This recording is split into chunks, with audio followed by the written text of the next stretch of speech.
All right, so now we're just gonna, let's see. I'm not an expert on any of this. Earlier, we actually recorded a podcast earlier, but I had somebody help me. Okay, test, 1, 2, 3, Burl Stricker. Now let's see what you got. Test. Seems like I need to turn that volume up a little. Test. Burl Stricker. Go ahead. Still good? Test? Yep, Test? that's pretty good. All right, cool. All right, I don't know what all these buttons are for. I feel like there shouldn't be this many buttons lit up, but it can hear. Right. So that's all that counts. All right, we'll test one more time.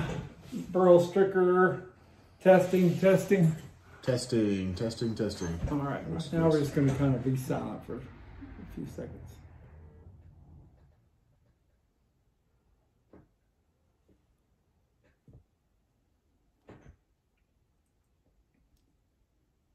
Okay, welcome to Senior Moments Podcast. I'm Burl Stricker, and I have a guest here today. His name is Chris Golden. We're glad to have you, buddy. Oh, good to be here for sure. Good. First of all, I appreciate you taking the time to come visit with me and talk. And we really hadn't known each other very long, but so far, I mean, I asked you to do the craziest thing. I asked you to make a TikTok, but you already had a TikTok out there. So if somebody really wants to watch you on TikTok, how would they find you?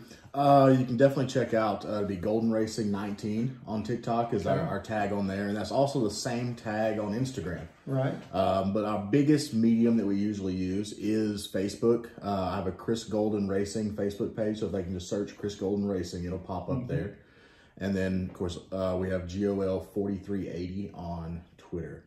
So if they want to connect to you, those are good places to do it? Those are the best ways to do that. Okay. And actually, whenever I watched the TikTok, I mean, I was pretty impressed. It was interesting. It was funny. Like, one of them was really kind of funny, and it was good.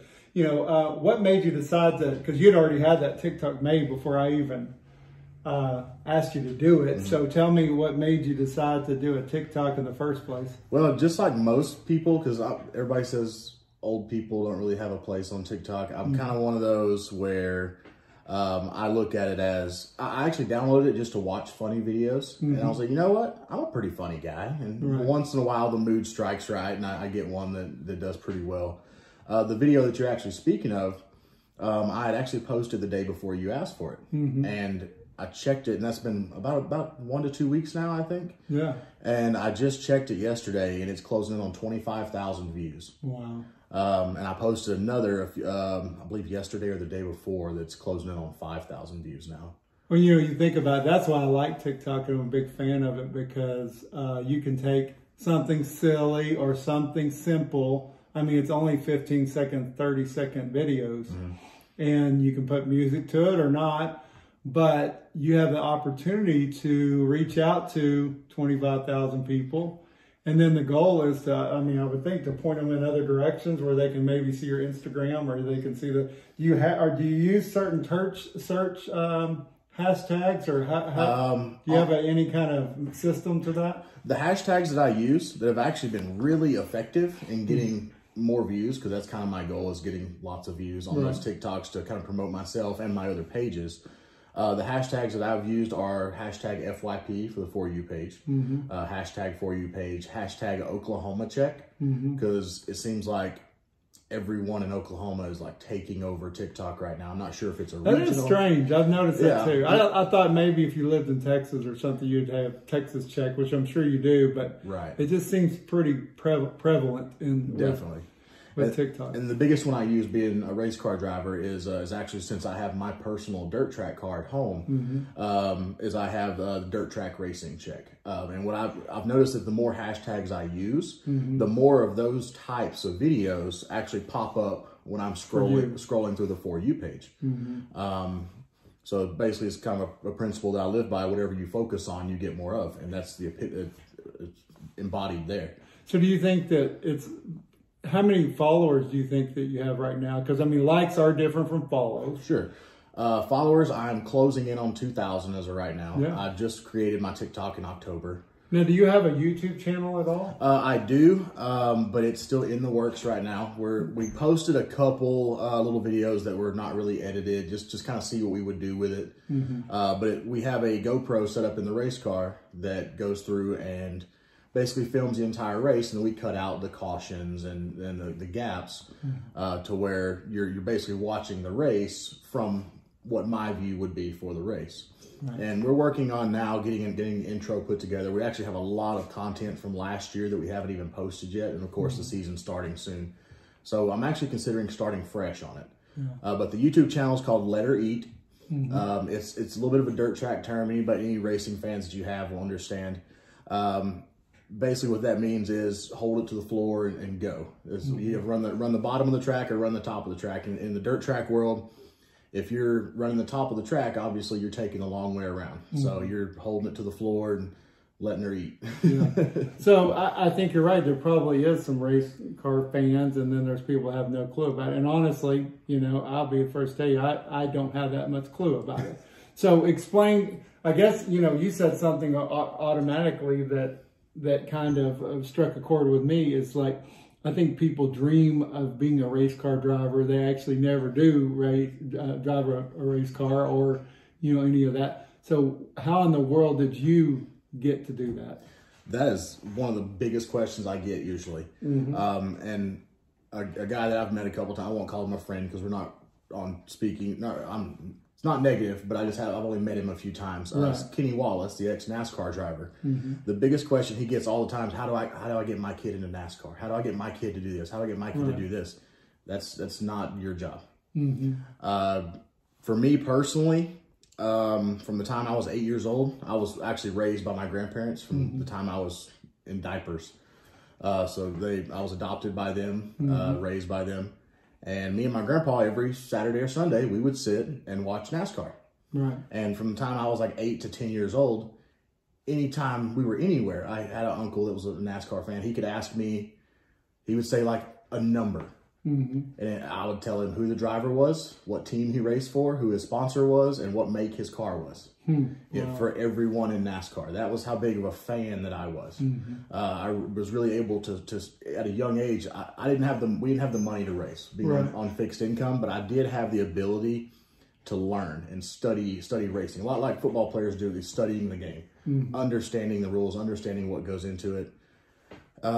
And I always told him, one day I'm gonna race one of these. He goes, well, better get a good paying job. So actually, 20 years, fast forward 20 years. Last year I was 28 and I had a really great job. And opportunity came about to buy my own car. Just start out a little dirt track. It was going to be a hobby, Right. Little did I know that it was going to explode into what it is, because put it this way, there are hundreds of race car drivers sitting in the stands for every race. I'm sure there is. Yeah, I believe that. So something that, when I played high school and college football, something we called fence lizards. They always have a better way to do it. I was one of those guys. And one of my biggest memories from last year, but basically is just, jumping back real quick, it's just the drive, just wanting to do it my whole life for that 20-year drive to just get in a car, anyone's car. And I was actually able to raise about $10,000 in sponsor dollars without even having the car. And I used that to buy my first car. How much does a race car cost? It really, with the dirt track world, it's such a vast area to cover. If we're talking NASCAR terms, one of those NASCAR Monster Energy Cup Series cars is $250,000 just for the car. That's not prep. That's just fresh off the line car. My car, I bought a used car from a friend of mine. He gave me a really good deal. But if my car was brand new with a brand new engine and everything else, it would be anywhere from $25,000 to $30,000. Wow. That's a pretty big hobby. Definitely, absolutely, and that's but you don't want it to be just a hobby, right? Exactly. And you're passionate about it, but that's not what you want, really. Sure. What do you want?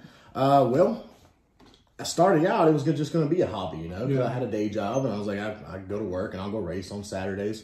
But then I got in the car and I started learning more about the car. Kind of funny story. First time in the car. Never been in a race car ever.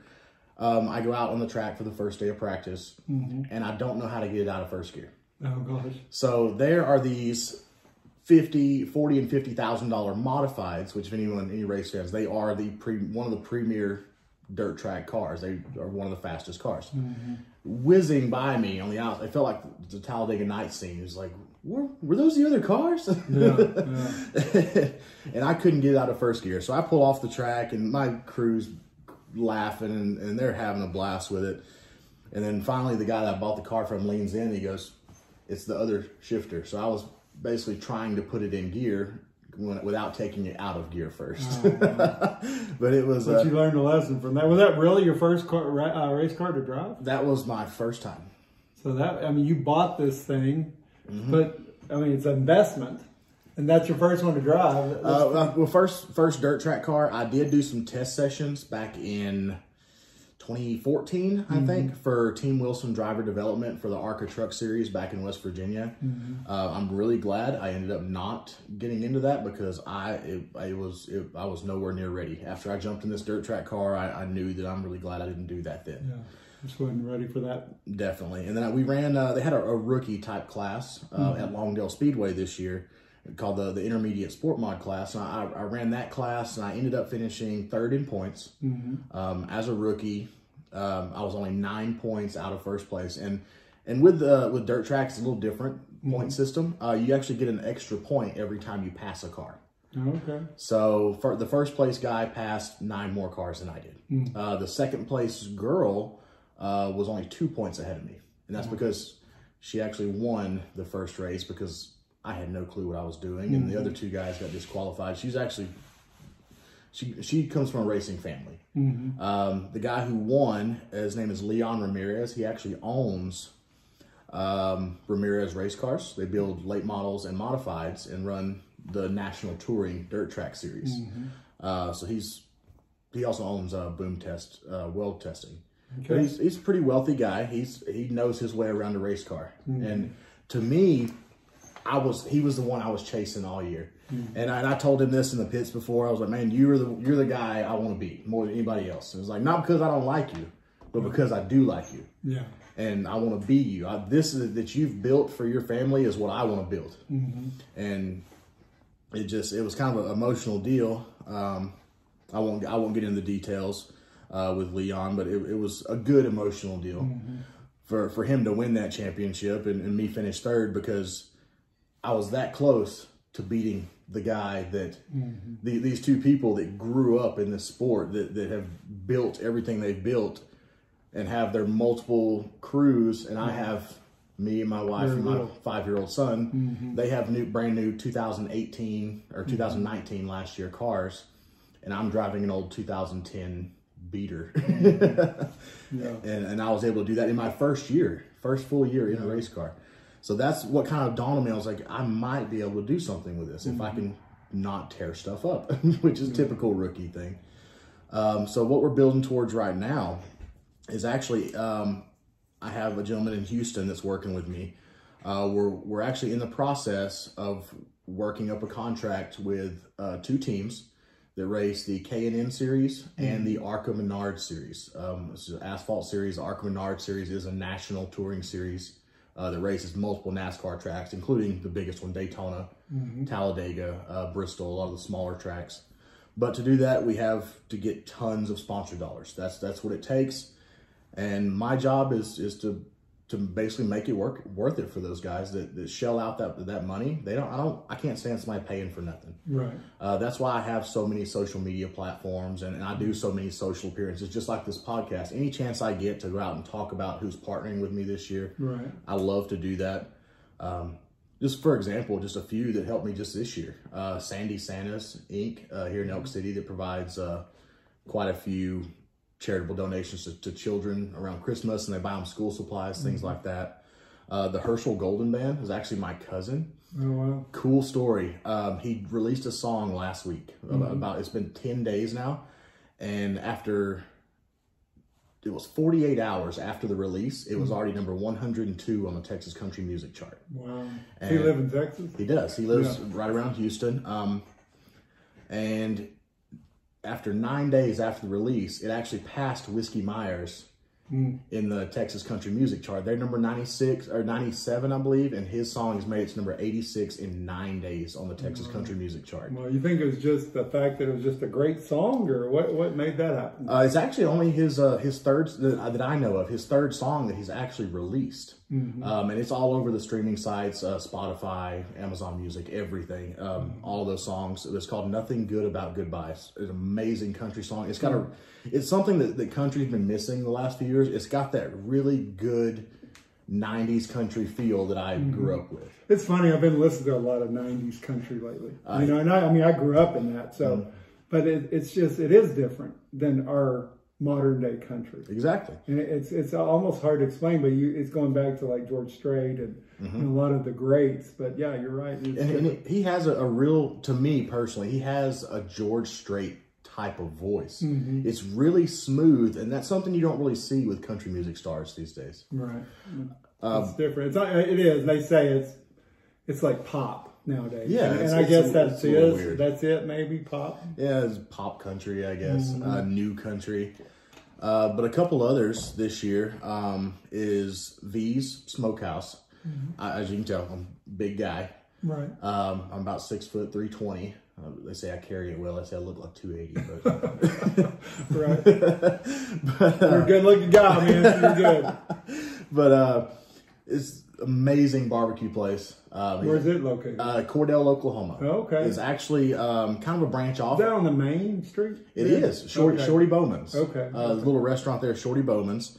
And the owner, Robert Venable, he actually has his food truck, V Smokehouse.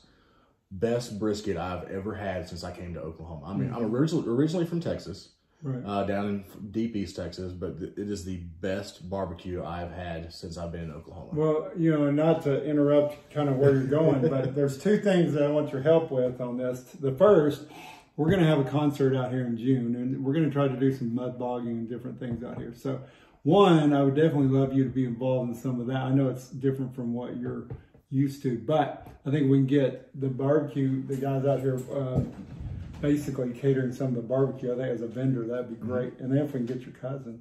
Sure, I'll definitely talk to him. Because, you know, we're going to have a lineup of 10, 12 bands, and I think it'd be perfect if we could make that connection and absolutely see if we can make that happen. You know, we have this great outdoor, I want, before you leave, we make sure you look around real quick, but great outdoor concert arena. It's beautiful. So maybe you can help me make that happen. I could definitely work on that. So continue where you're going. Is that more sponsors? Is there more sponsors that really helped you in the last year? There are a couple more. But I will say this, in the racing world, I've found out that sponsor is way overused. Okay. Personally, coming from my sales background that I worked in, sponsors are a dirty word. Because to me, if I was a business, I would feel like sponsor, I'm giving money away. Free. Yeah. No return. Exactly. I look at it as a partnership. I'm a race car driver second. I'm a brand ambassador and a builder of marketing ideas first. My job is not to win races. My job is to not go out and have a race car. My job is to make sure this company that wants to help me build my dream gets their money back, because they're giving up money that's already allocated somewhere else. That's right. To me to be able to do this. So my job is not wreck the car and promote them better than wherever else they were going to spend the money. I mean, do you think that's in flat sales? I mean, is that what we're talking about? That basically their return is the sales? Absolutely. You know, I think that you bring up a pretty good point that I don't think a lot of people think about. It's like we're always asking people for things, really, you know, especially in business. Oh, yes. But we're not giving them too much. We just want. And I think that when you're coming from a philosophy of, look, I want to make sure that they reap some reward and that they know that the dollars they spent with me actually paid off for them. And I think that's great. What are some ways that you make sure, what are some ways that you can help make sure they see that it does pay off for them?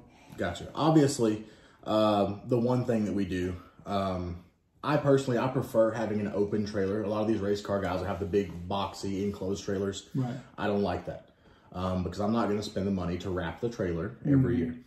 So I have an open trailer so that when I'm going down the highway, there's little kids pointing and waving, Mom, Dad, race car. And guess what? Every kid has a parent. You never know whose kid is the kid of somebody that might be able to help you, right. Or help promote the businesses. So Champs Graphics here in Elk City, he does all of my hats, my shirts, my stickers, my embroidery work.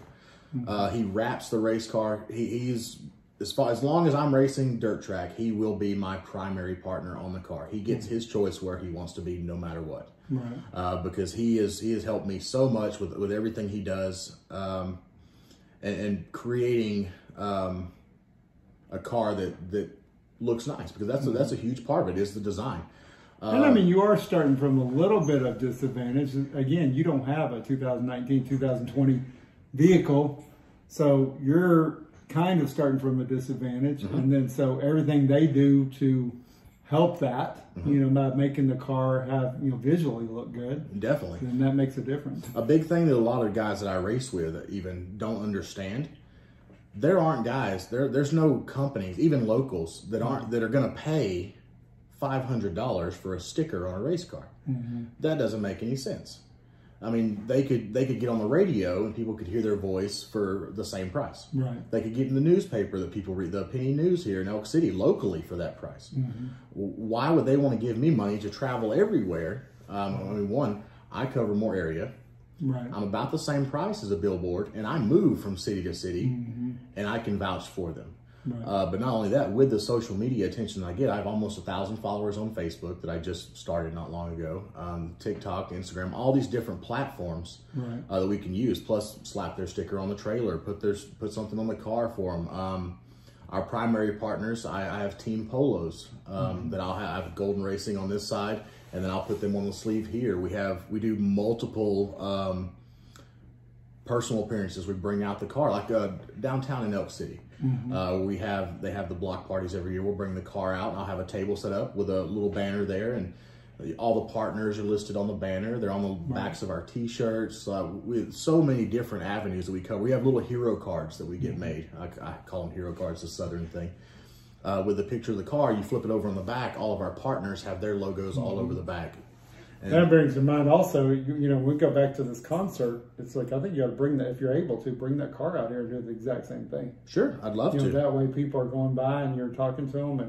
And I think that we're talking about hundreds of people. It'd be worth it for us. I mean, it's a great visual for us and then for you as well. So definitely. And you might have saw the logo on the back of my truck. We have window decals, all that stuff. Like, if there's an avenue where I think I can help promote somebody more, I'll spend a little bit of money on it just because of so much they've been able to give me. Because you're not gonna, our end all goal is by 2022 to be able to race full time in the ARCA Menard Series, nationally televised races on Fox Sports 1. A huge stepping stone into being able to do this full time for a living and make a living doing it. So what do you need? I mean, if you had to spell it out, this is where I'm going. You kind of explain where you're going. Gotcha. So what do you need to get where you're going? Bottom line, at this point, I've been approved for the test session of the K&N Series. I've been approved. I have to sign the contract, decide which team I want to sign with. I'm talking to two currently, one out of North Carolina and one out of Texas. I'm not going to mention their names yet since I haven't signed. Right. But bottom line, with this these two entry-level series, it comes down to money. To run the full K&N Series, we need to put together a group of partners that will work with us throughout the year. It costs anywhere from $10,000 to $20,000 per race is what it costs to run the races. So for the full season, it would be $250,000 to cover all the fees, the tests, the equipment, everything we would need to run the full season. For the ARCA Menard Series, since it is a televised racing series, like fully televised, Fox Sports 1, K&N Series is somewhat televised. And then, of course, a lot of my dirt track races are streamed. There were a couple last year at Longdale Speedway that were streamed. They're on Speed Shift TV. They can check out if they want to see any of that. But with the ARCA Menard Series, there's so much national coverage. Of course, it's obviously a bigger venue, so it's going to be a bigger cost to the wallet. For those races, for a 20 race schedule, is anywhere from 40 to 50,000 per race. So for all the equipment, the haulers, the diesel, and we also have to have pit crews for those. Right. Is 1.2 million. Wow. Is the full pack. I have packages put together. I don't expect one person to shell all that out. But I have proposals put together that I submit to companies. I do mock-ups of what the car might look like if they were on the car, things like that. And then if they're interested, I'll send them over basically the price sheet, and I'll sit down or do a Skype video or something like that and meet with them to see if I'm someone that they would like to meet with. Well, and I think it's easy, you know, maybe one of the listeners is listening to what you're saying. They're interested in race car and they're interested in everything you're saying. But they're like, man, how can I help? But the answer is I think for somebody like a listener is to follow you, you know, to be a part of, because I mean, if you have so many followers, then that's a good selling point also for you. Absolutely. As, you know, in the ventures and the things that you're trying to accomplish.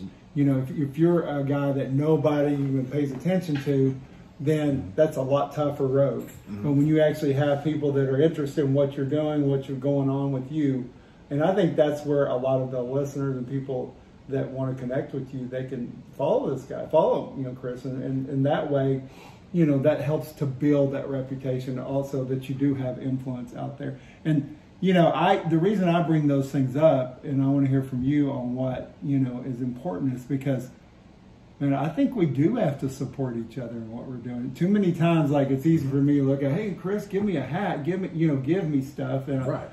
But if I truly want to support you, then yeah, I may not be able to dish out a ton of money, but I can support you by following you, by, you know, really watching what's going on with you. Absolutely. And I think that's when we talk about supporting local and supporting, you know, people from Oklahoma, then all those things are really important. Absolutely. And I think it's easy to kind of brush that to the side that you can't make a difference, but I think you can. And that's why no matter what level I reach, I'm going to keep my dirt track car. It is specifically purposed to promote local businesses. That is a specific purpose. That's the scale I'm starting at.